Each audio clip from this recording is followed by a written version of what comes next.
What if the problem wasn't them? What if it was Hollywood? Every era has its icons. The stars who play the game, who charm the cameras, who slip easily into the system. But beneath the surface of red carpets and carefully crafted personas lies another kind of figure. The one Hollywood couldn't label, couldn't control, and most of all, couldn't understand. These were not failure. They were not too strange, too emotional, or too intense. They were simply too real for a machine built on illusion. Some of them spoke in a rhythm no one else heard. Others bled into their roles so deeply it frightened the studios. A few rejected the spotlight altogether, or twisted it into something unrecognizable. They weren't difficult. They were just uncontainable. They were the misfits who didn't want to fit, the prophets ahead of their time, the ones who refused to sand down their edges just to survive in a business that thrives on symmetry and safety. And the result? Hollywood exiled them, or worse, pretended they never existed. But their performances haunt the screen.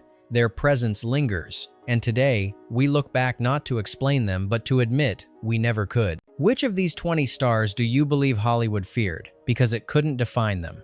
1. Peter Lorre, the face that haunted the system. Peter Lorre didn't look like a leading man, and that terrified Hollywood. His bulging eyes, his uneasy silence, the way he spoke like he was already keeping a secret. He was everything the studio system didn't know how to sell, but Lorre didn't care. He emerged from the shadows of German expressionist cinema, where ugly meant powerful. In M1931, he played a child killer with such depth that audiences didn't know whether to fear him or pity him. When he arrived in Hollywood, he was typecast immediately: villains, creeps, madmen. But the truth was more complex. Beneath the roles, Lorre delivered heartbreak, loneliness, vulnerability. He was smarter than the scripts, deeper than the characters. His collaborations with directors like Fritz Lang and John Huston revealed an artist not just playing outsiders but living them. Hollywood never trusted Lorre. He was too odd, too real, too foreign. The system needed polished stars. Lorre offered raw nerves. Even in death, his legacy remained misunderstood. He wasn't a grotesque supporting act. He was a tragic genius, speaking the language of the misfit before Hollywood even had a vocabulary for it. Was Peter Lorre ever truly acting or simply reflecting back the unease Hollywood tried to bury? #2. Tilda Swinton. Beyond gender, beyond definition. Tilda Swinton doesn't play roles. She inhabits dimensions. From the start, Hollywood didn't know what to do with her. Too androgynous, too cerebral, too British, too alien. But that was exactly the point. Swinton never wanted to be a star. She wanted to be a vessel. Her performances feel like transmissions from another reality. In Orlando, she transcended gender like it was just a change of costume. In Michael Clayton, she portrayed a corporate villain, not with mustache-twirling evil, but with quiet corporate terror. Even in Snowpiercer or Doctor Strange, she twisted genre into abstract performance art. Hollywood loves categories. Swinton dismantles them. Female-led, villain, hero.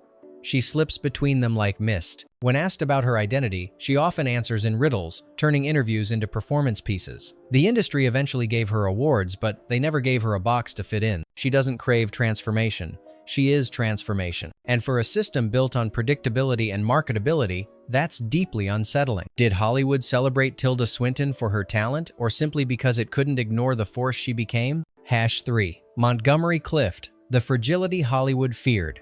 Montgomery Clift wasn't just handsome, he was haunted. When he arrived in post-war Hollywood, he didn't look like a rebel, but he moved like one.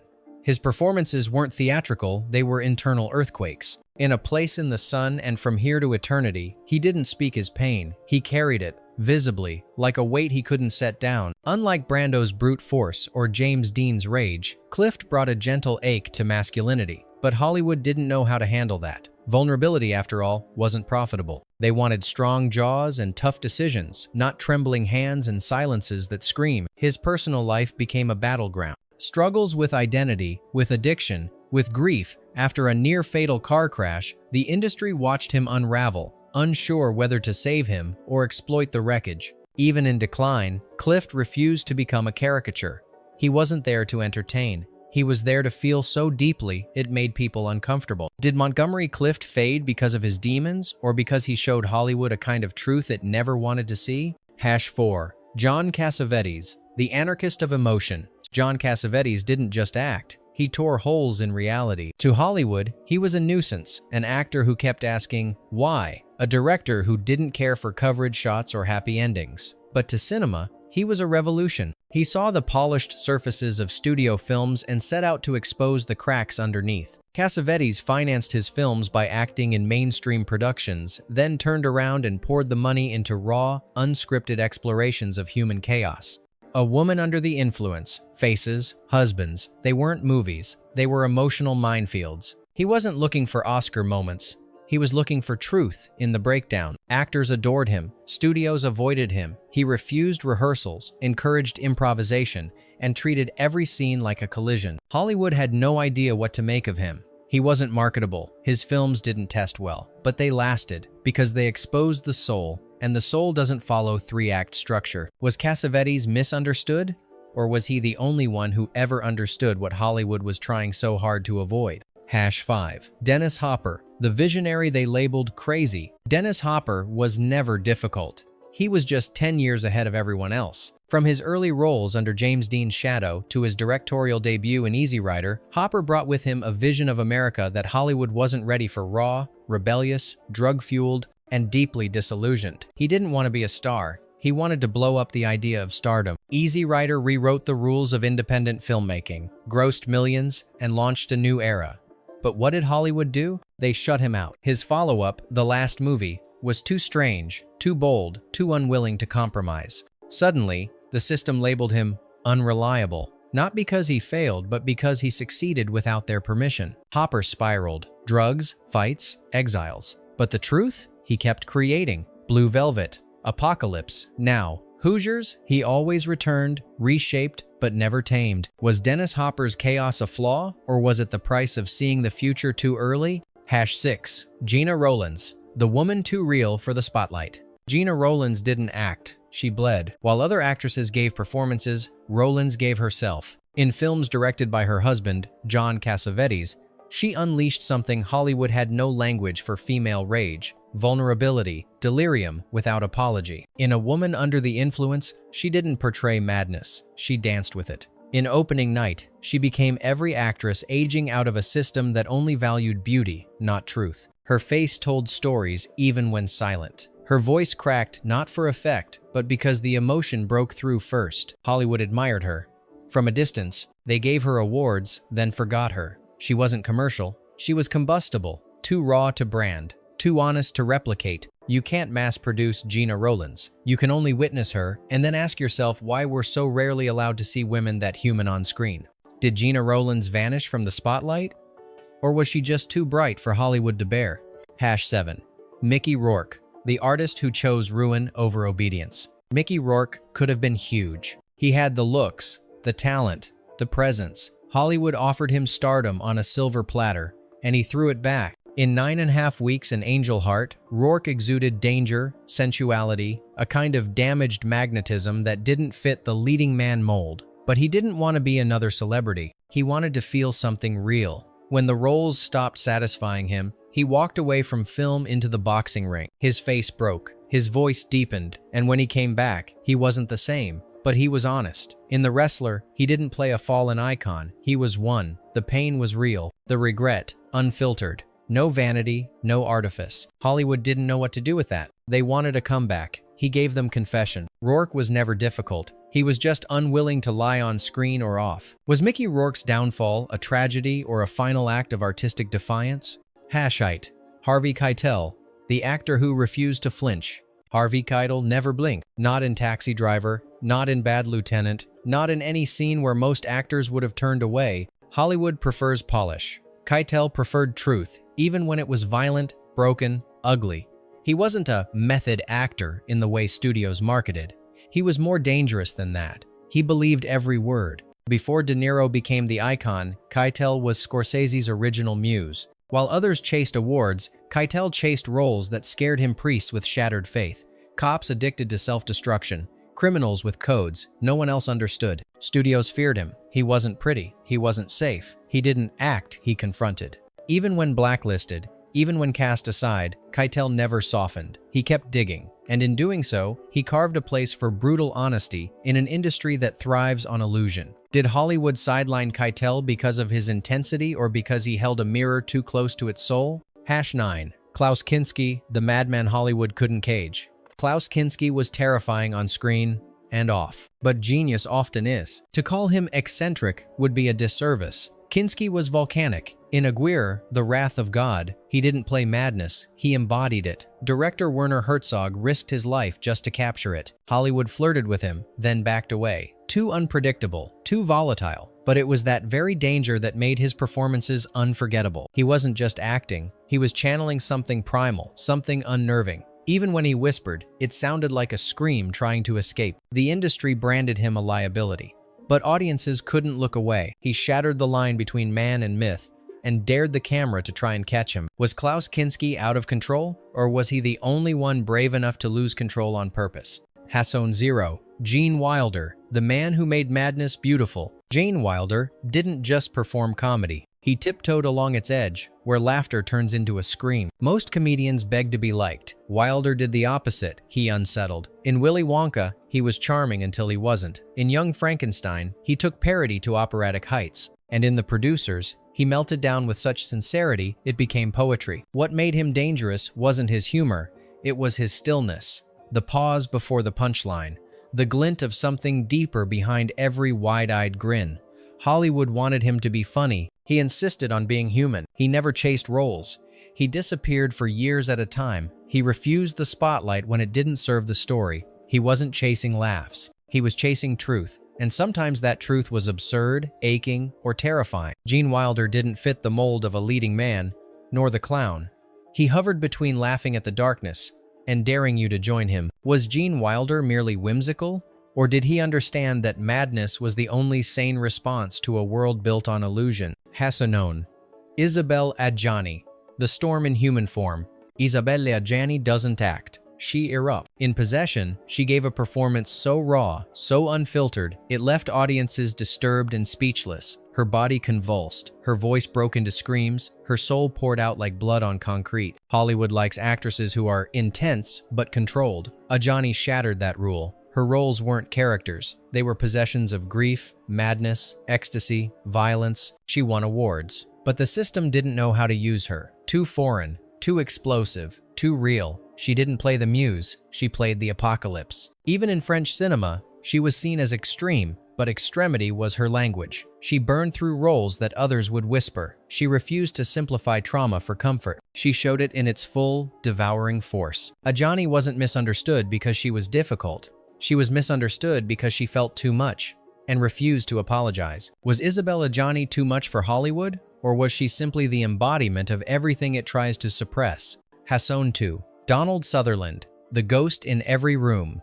Donald Sutherland never overacted. He hovered. In every film from Clute to Don't Look Now to Ordinary People, he was present without demanding attention. He could dominate a scene with a whisper, unsettle you with a glance, disappear into silence, and still be unforgettable. Hollywood didn't quite know what to make of that. He wasn't flashy, he wasn't conventional, he was quietly radical. He didn't play heroes, he didn't play villains. He played people on the brink of collapse, of revelation, of vanishing. His restraint was his rebellion. While others shouted, he observed, and in doing so, he exposed the emptiness behind the noise. He never became a blockbuster star. He didn't need to. His power was cumulative. You didn't leave the theater thinking about him, but later, when you couldn't sleep, his face returned. Did Hollywood overlook Donald Sutherland because he didn't scream for attention or because he reflected back the things no one wants to confront? Hasson 3. Sean Young, the star who refused to behave.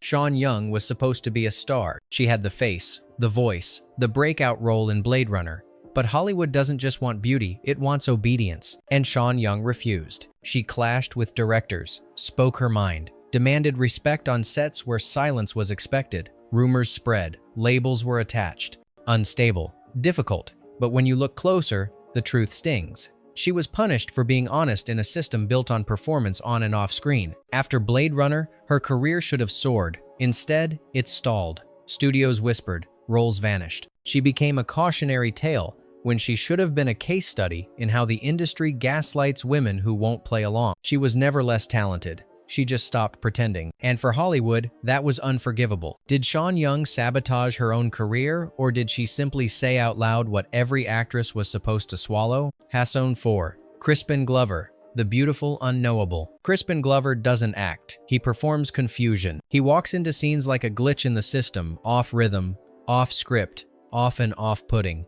And that's exactly why he's unforgettable. From Back to the Future to River's Edge to his own surreal film experiments, Glover has built a career out of defying every expectation. His gestures are strange, his pauses unsettling, his presence uncategorized. Hollywood tried to use him, then tried to erase him. He sued producers, made bizarre late-night appearances, and created art films that were closer to psychological tests than narrative stories. Was it an act? Was it real? That's the wrong question. Crispin Glover isn't trying to be understood. He's forcing the audience and the industry to feel uncertain. And nothing threatens Hollywood more than someone who can't be predicted, packaged, or marketed. Was Crispin Glover ever part of Hollywood, or was he just passing through to leave a trail of questions behind? Hasson 5. Jeff Goldblum.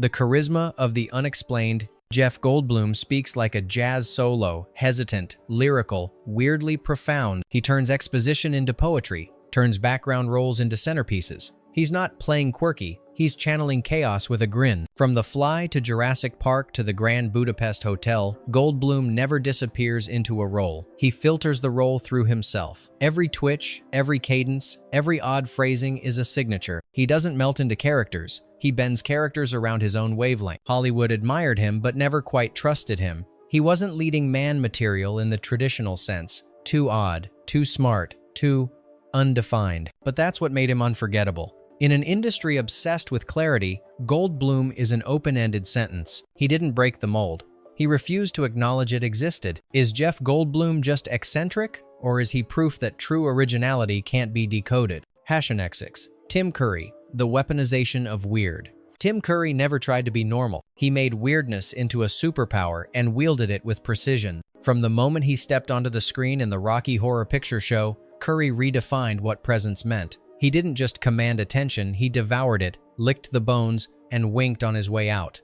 Frank-N-Furter wasn't a role, it was a provocation. Hollywood didn't know what to do with him. He was too magnetic to ignore, too subversive to embrace. He could play horror, It, comedy, Clue, drama, The Hunt for Red October, but he never softened. He never made himself safe. Curry made audiences uncomfortable for a reason. He held up a mirror to their fears, desires, and contradictions, and smiled. He didn't seek mainstream validation, he disrupted it. Was Tim Curry too theatrical for Hollywood, or was he simply showing us the truth beneath its costume? Hasson 7. Joaquin Phoenix, the chameleon who won't explain. Joaquin Phoenix doesn't play roles. He dives into psychic abysses and resurfaces with something unspeakable. From Gladiator to The Master to Joker, Phoenix refuses to act the way actors are supposed to. He shuns press tours, sabotages interviews, melts down on talk shows. At one point, he faked a total mental collapse just to question the nature of celebrity itself. Hollywood rewards transformation. Phoenix erases himself entirely. What returns is often disturbing,